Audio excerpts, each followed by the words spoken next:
মা এটা কিসের পকোড়া হচ্ছে আজকে? এটা বাঁধাকপি, পেঁয়াজ, তারপরে একটু কুসুম দিয়েছি, আর এই কাঁচা লঙ্কা আছে, আদা বাটা আছে, একটু পকোড়া করছি। মুড়ি খাওয়া হবে।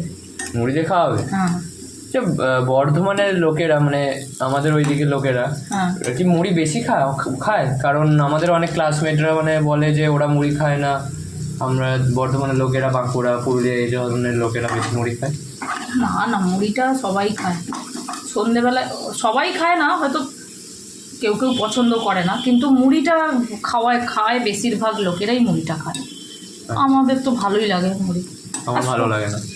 তো সে তোমার ব্যাপার আলাদা, তুমি ভিআইপি মানুষ, আমি তো অত ভিআইপি না। কিন্তু মুড়ি সন্ধেবেলায় হলে একটু চা মুড়ি খাওয়া হলো, বা পকোড়া, কোনোদিন আলু ভাজা। ঠিক আছে, তাড়াতাড়ি করো। এই তো কালারটা কি সুন্দর এসছে বল। হ্যাঁ। আরও ভাজ